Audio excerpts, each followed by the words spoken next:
Eu quero ler um texto conhecido, muito conhecido com você aqui. Por isso que o culto de ensino da palavra é maravilhoso. Juízes capítulo 6, versículo 2. Um texto bem batido, bem conhecido, mas que nós vamos aprender muito hoje. Os medianitas dominaram Israel, diga, dominaram Israel. Por isso os israelitas fizeram para si, o que, irmãos? Nas montanhas, em algumas traduções vai dizer nas cavernas. Aí aqui fala nas cavernas e algumas traduções vão dizer no deserto. Agora, preste atenção. Para o inimigo, diga assim, ó, quando o inimigo me domina, é porque eu cometi algum deslize.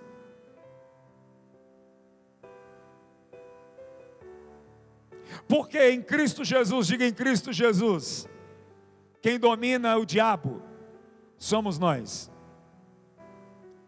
Mas se a gente está passando por alguma aflição, porque cometemos alguma coisa, em algum momento nós deixamos ele entrar e tirou a nossa paz.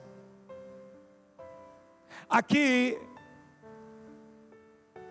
é claro que há um governo agora, que há um domínio. Outrora esse povo era governado por Deus, agora esse povo está nas mãos desse povo aqui, dos medianitas. No versículo de número 3, a Bíblia diz assim, ó, sempre que os israelitas faziam as suas plantações, diga plantação, está se referindo à riqueza.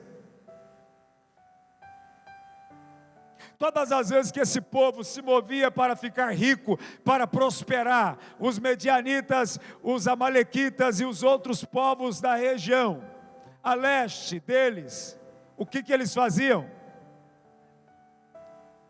Se está sendo invadido é porque está vulnerável. Diga, o diabo não pode invadir a minha casa, a minha família, os meus bens, se tiver um muro forte lá.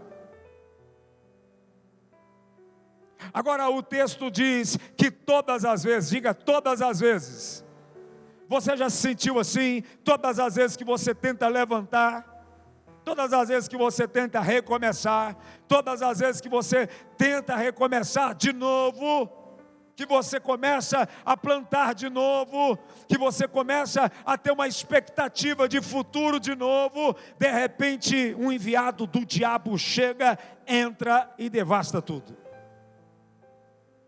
Porque não adianta tentar recomeçar sem fechar as brechas. Quem tem um espírito diferente, primeiro ele começa a tampar as brechas. Foi isso que Neemias fez. Vamos reconstruir, vamos tampar as brechas. Não adianta tentar recomeçar e continuar dando brecha. Olha, note isso aqui, é muito claro, muito, de forma que nós podemos entender isso de forma fácil. Todas as vezes, diga todas as vezes, que eles tentavam recomeçar, o inimigo destruía tudo. E aí tem pessoas que a vida dele já virou uma rotina assim. É na área sentimental, todas as vezes que ele começa um relacionamento, o diabo derruba. Sabe por quê? Porque todas as vezes recomeça sem tampar a brecha do pecado. Todas as vezes começa de forma errada. Eu costumo dizer para os jovens dessa igreja, se você começar um relacionamento errado, prostituto, com mentira, com engano, com carnalidade, todas as vezes o diabo vai vir e vai derrubar. Às vezes é algo muito maravilhoso que Deus tem, mas se não tapar as brechas, o inimigo vai vir. A Bíblia diz sempre que os israelitas faziam as suas plantações, os medianitas, os amalequitas e os outros povos das regiões lestes deles, e o que? As invadia. Presta atenção, diga assim, ó, isso cansa, desanima. Recomeçar, e não sair do lugar. Você já se sentiu assim? Quem aqui não precisa levantar a mão, não precisa se confessar, amém? Ninguém precisa saber da sua vida. Mas a pergunta é: você já se sentiu assim, ou você está atravessando em algum momento, em alguma fase da sua vida, em alguma área da tua vida você está se sentindo assim? Porque a nossa vida é composta de várias áreas: saúde, financeiro, sentimental, relacionamento, em várias situações. Sabe, o problema é a nossa teimosia. Quem tem um espírito diferente se comporta de forma diferente. Amém? Então esse povo está recomeçando. No versículo 4, a Bíblia diz, queridos, acampavam na terra e destruíam as plantações ao longo de todo o caminho, até Gaza, e não deixava nada vivo em Israel, nem ovelhas, nem gado, nem... Diga, destruição total. Tudo isso ocorria porque os israelitas resolveram ter uma brilhante ideia: serem infiéis ao Senhor. Olha que brilhante, são gênios. Tiveram uma brilhante ideia: ser infiel. Vamos ser infiel ao Senhor. A Bíblia diz isso, mas a gente entende que não precisa ser assim. E quando essas pessoas têm essa brilhante ideia, ideias geniais, de sair fora do princípio, ele começa a ver o inimigo destruindo algumas coisas importantes. E todas as vezes que recomeça sem alinhar, sem ter um espírito de governo dentro de você, vai ser esforço e perca de tempo. E isso cansa, não cansa? Não é cansativo? Você falar com a pessoa todos os dias a mesma coisa, você tentar todos os dias a mesma coisa, você ouvir todos os dias a mesma coisa e você não vê resultado? Não é cansativo? Você sair todos os dias para trabalhar e não ver resultado do teu trabalho?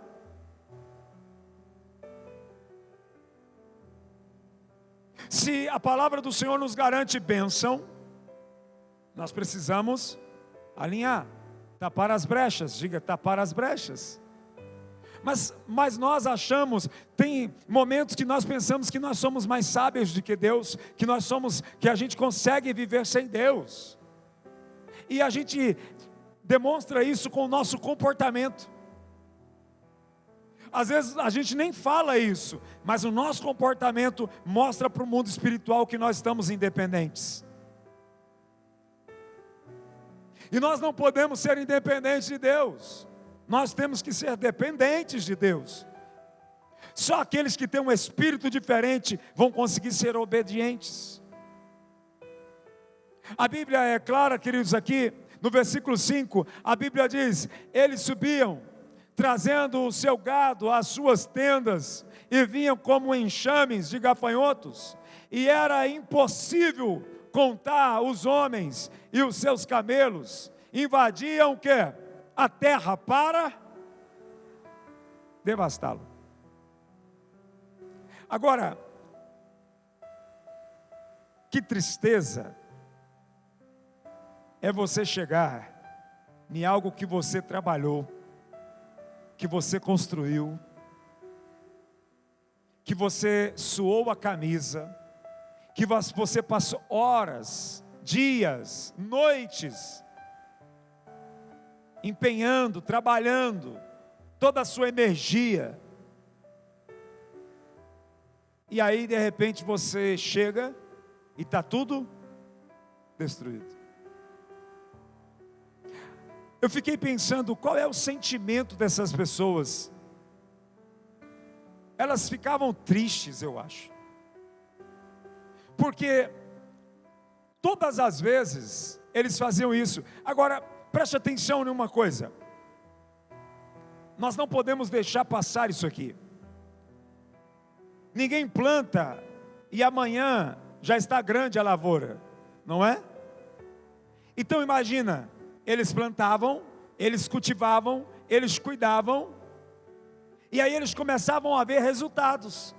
Sabe quando você anda aqui, e aí você olha para a lavoura, e você vê já aquele pé de soja, já tudo assim, tudo bonitinho, você fala, nós vamos arrebentar esse ano, nós vamos ter grandes colheitas. Aí você volta para casa e vai dormir. Quando você chega amanhã e olha a lavoura, e você vê está tudo derrubado, devastado, acabado, aniquilado, você consegue parar para pensar? Assim acontece no mundo espiritual em nossas vidas.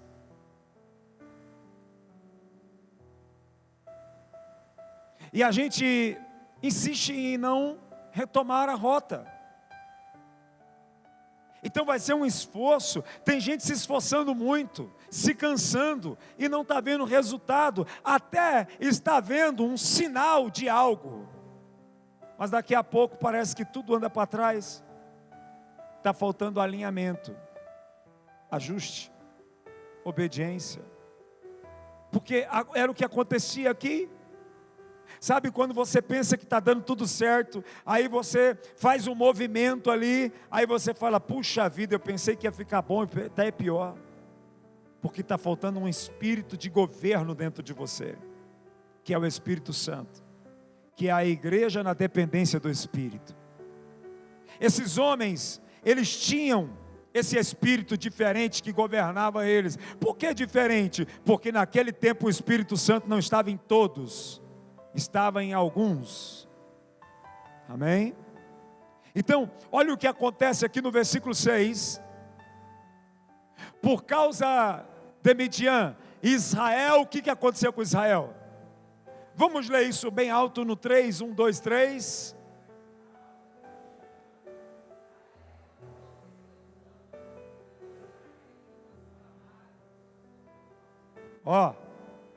Diga assim, vai começar a mudar. Agora não adianta clamar por socorro e continuar do mesmo jeito. Não adianta clamar por socorro e continuar negligenciando.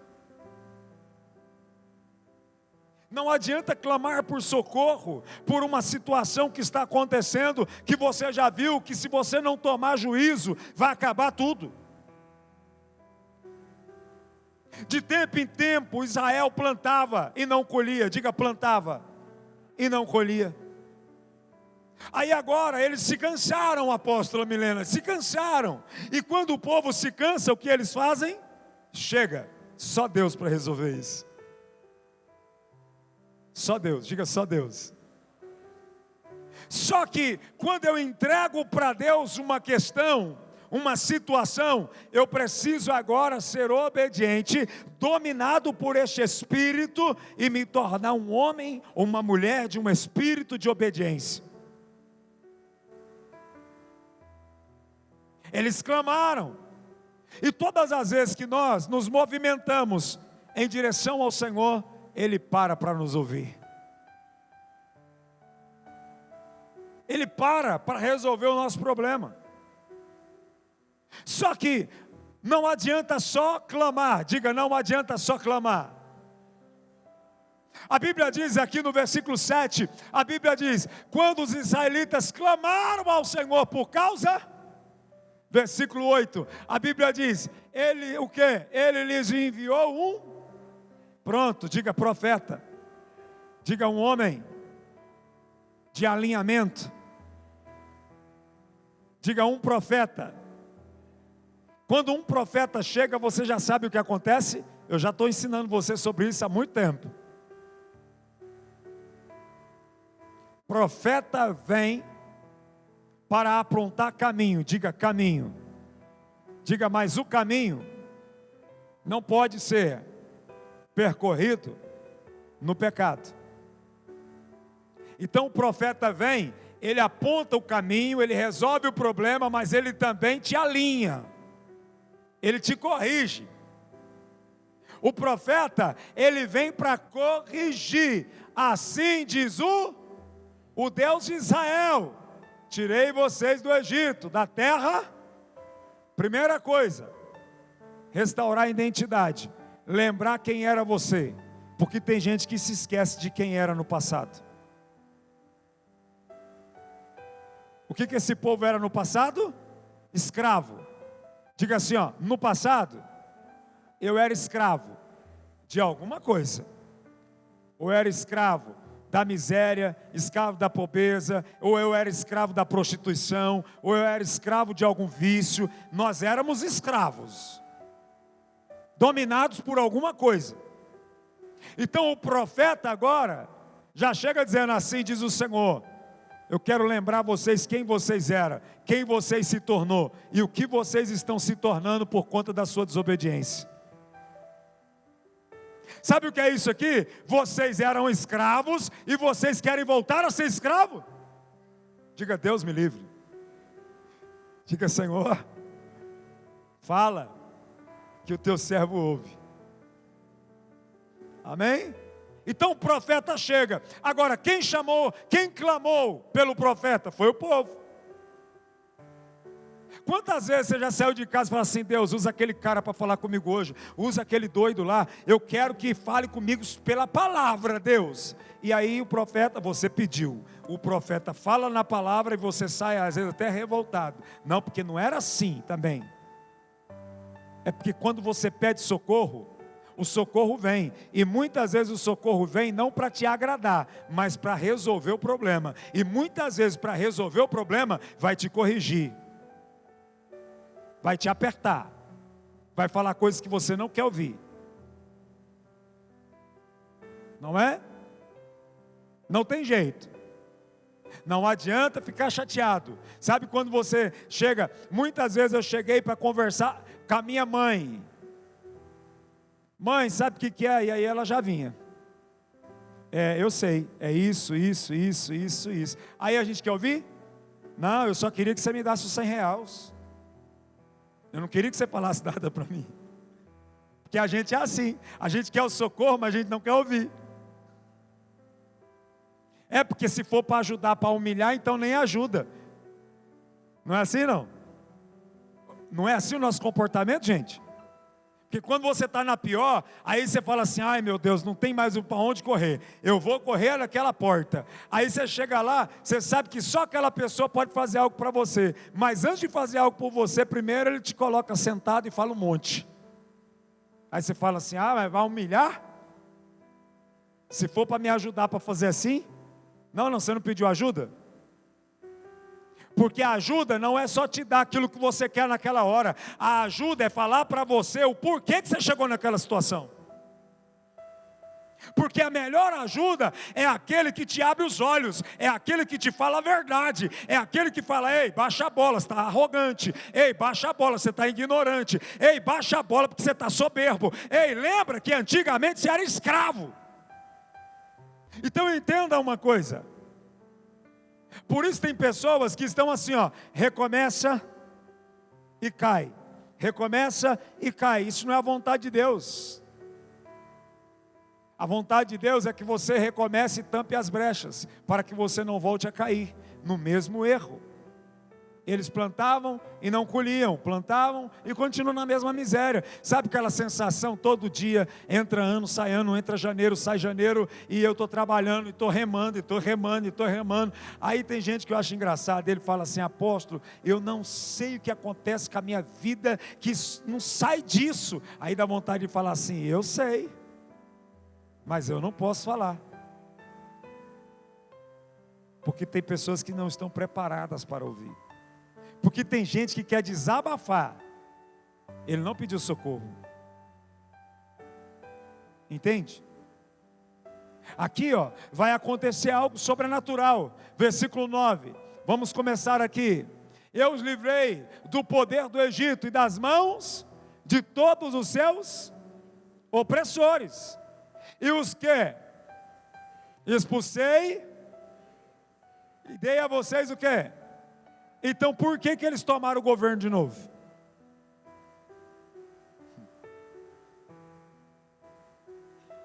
Diga assim, ó: o que Deus me deu, eu só vou perder se eu entregar por livre e espontânea vontade. Porque o que Deus me deu, ninguém toma. A porta que Deus abre, ninguém fecha. Diga amém? Só que você se esquece de uma coisa: Deus abre a porta e te dá a chave. Aí a gente faz as loucuras, a porta se fecha, aí fala: Deus, não, foi você que se fechou a porta. É você que é quebrador de ponte, é você que é queimador de ponte. Quando você chegou, estava tudo pronto. Deus está falando assim, ó: eu entreguei para vocês o governo. Diga: o governo, o domínio. Deus deu tudo para eles. Agora é o profeta que está desenrolando o manto. Antes de Deus fazer alguma coisa, Deus está revelando o porquê que eles estavam naquela situação. E é aqui que pega nós. Porque a gente está tão obcecado pela ajuda, que quando Deus começa a nos corrigir, ó, gente, ó, se for para ajudar assim, me humilhando, muito obrigado. Mas Deus não tem outra forma de trabalhar. Deus só trabalha assim. Todas as vezes Deus vai trabalhar assim. Entende? Primeiro Deus vai te alinhar. E a gente deveria ser assim também para com os nossos filhos, sabia? Antes de ir lá tapar as bobagens que eles fizeram, senta aqui. Você causou esse problema porque você fez isso. Está ouvindo ou não? É assim que o pai age, é assim que o pai trabalha. Versículo 10, a Bíblia diz: também disse o quê? A vocês: eu sou o seu Deus. Não adore os deuses dos amorreus, em cuja terra vive, contudo vocês não. Está entendendo por que planta e não colhe nada? Está entendendo por que chegou no ponto que chegou? Diga assim, ó: você foi avisado. Olha assim, ó: falaram para você o que pode e o que não pode. Não adianta, irmãos. A gente não pode chegar diante de Deus e falar: não sabia. Que conversa fiada é essa, gente? Olha o que está acontecendo com esse povo. Olha o sofrimento dessa galera aqui, ó. A galera estava lá em cima, prosperando, arrebentando. Deus foi lá e colocou eles na terra. Eles estavam mandando na terra, governando a terra. Daqui a pouco ofereceram para eles: ó, o diabo só nos derruba quando ele nos seduz a sentar na mesa dele. Por isso tem que ter um espírito diferente. Por isso que às vezes a gente tem que ser, o crente tem que ser meio bruto, tem vezes, sabe, irmãos? Tem que ser meio brabão mesmo. Quando vem as propostas erradas, ó, dá licença. Credo, apóstolo, Jesus era amor, chamou Pedro de demônio. Por que Jesus chamou Pedro de diabo? Por quê? Quem que lembra aqui? Quem lembra? Porque Pedro estava querendo convencer Jesus a não fazer o que Deus queria que ele fizesse. Afasta de mim, Satanás. Chamou ou não chamou?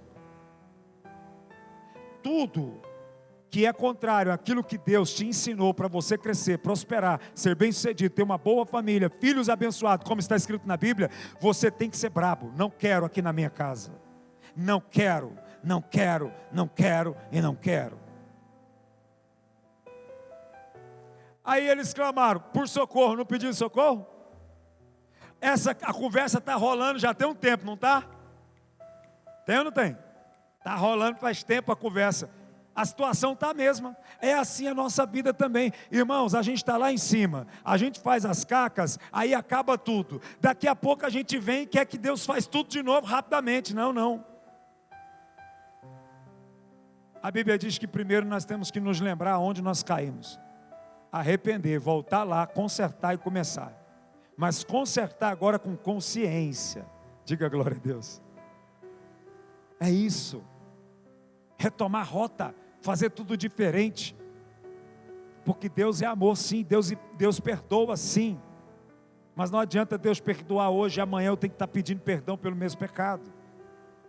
Por isso que o espírito tem que ser diferente. tem que ter um espírito diferente. Colocar o pé na porta e dizer: chega. Vamos fazer coisas diferentes agora, movidos pelo poder de Deus, pelo poder da palavra. Vamos andar agora segundo as Escrituras, aquilo que Deus está pedindo de nós. Diga assim, ó, tudo vai mudar quando Deus encontra alguém com espírito diferente. Lá na tua casa só precisa um. Quando o Espírito Santo tomar conta de um, você pode ter certeza que esse um vai mudar a história de todos.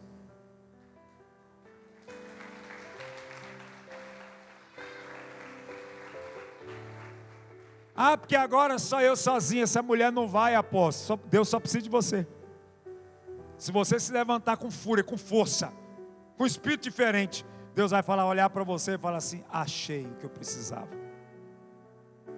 Deus não precisa de muitos para mudar a situação de toda uma nação.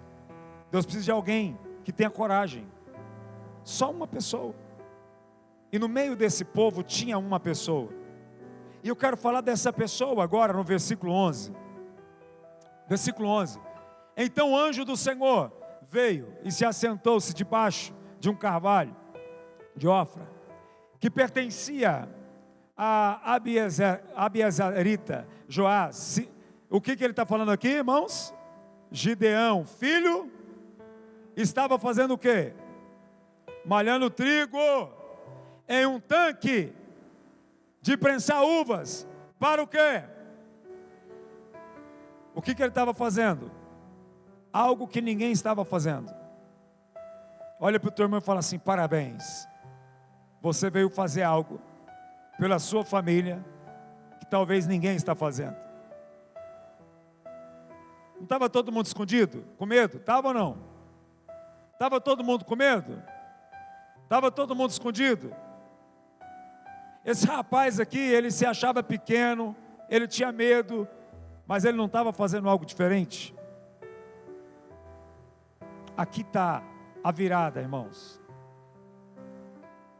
Deus precisa encontrar um que queira fazer algo diferente. Ah, apóstolo, meu marido não quer nem saber. Deus precisa achar uma mulher que queira fazer algo diferente. Um homem que queira fazer algo diferente. Só um pode mudar a história de todo mundo. Só um. Na minha casa foi a finada da minha avó. Ela mudou a história de todo mundo. Eu nunca me esqueço. Um dia que eu cheguei 5 e pouco da manhã, amanhecendo o dia, para lá de Bagdá. Eu não sei nem como eu cheguei aquele dia. A minha moto eu acho que tinha vida. Era igual aqueles cavalos de antigamente, que os donos ficavam bêbados, montavam em cima e o cavalo levava para casa. Eu acho que foi daquele jeitinho que eu fui para casa aquele dia. E a minha avó saiu lá, e já veio me abraçando e orando. Enquanto eu estava, desde quinta-feira no mundo, na rua, ela estava orando pela minha vida. Deus encontrou alguém com um espírito diferente, querendo fazer algo diferente, para mudar a geografia de uma família. Entende? Meu filho que nem havia nascido, eu nem havia pensado de ter esse menino, eu nem conhecia a minha esposa, e hoje ele está desfrutando daquilo que alguém lá atrás, que teve coragem de fazer algo diferente, e ele está vivendo isso, por conta dela. Porque se não fosse por ela, talvez nem vivo eu estava. Eu não tinha conhecido Jesus do jeito que ela me apresentou Jesus, tão apaixonada por Jesus. Entende? Uma pessoa faz tudo diferente.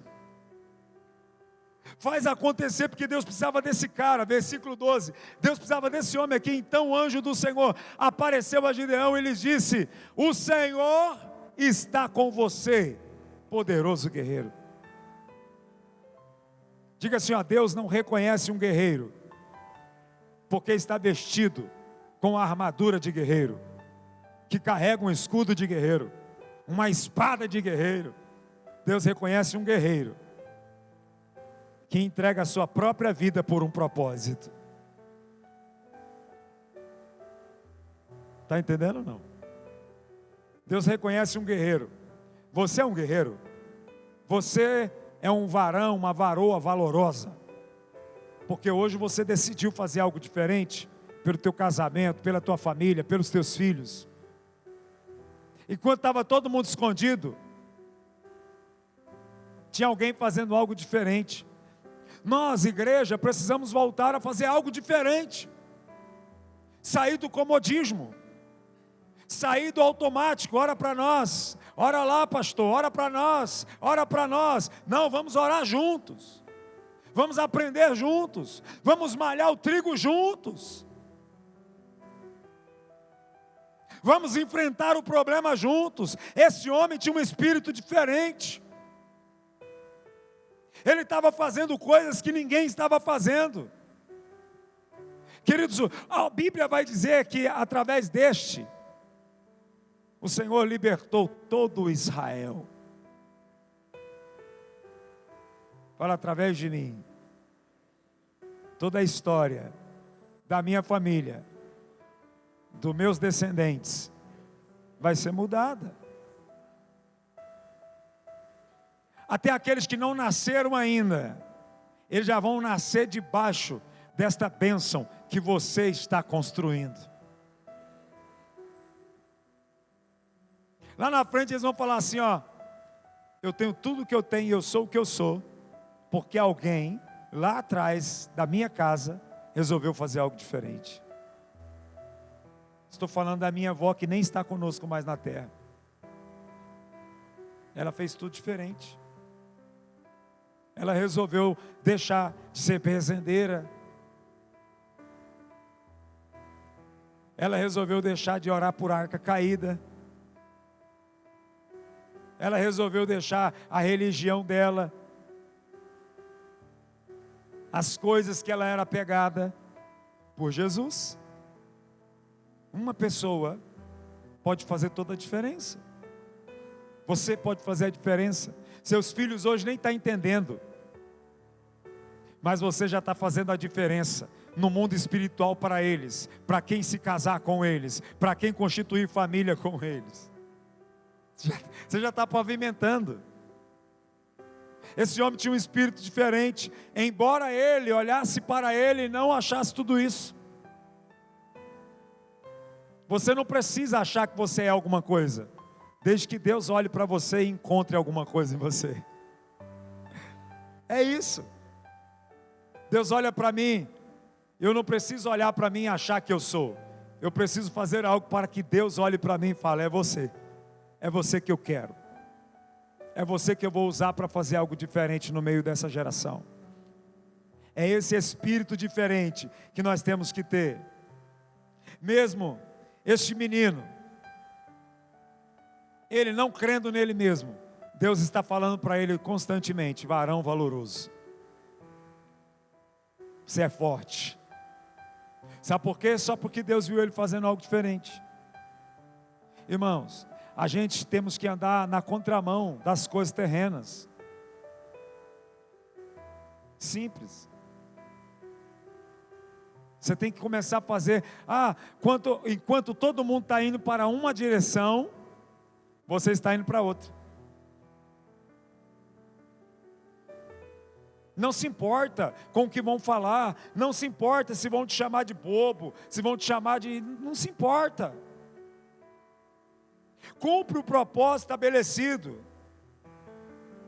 Enquanto está todo mundo achando difícil, você vai dizer assim: não tem nada difícil, o Senhor é conosco. Amém? Deus está fazendo algo diferente hoje no nosso íntimo. Você decidiu aclamar o Senhor. O profeta já falou com você com a palavra. Agora Deus está olhando você e fala assim: eu te escolhi para fazer algo diferente.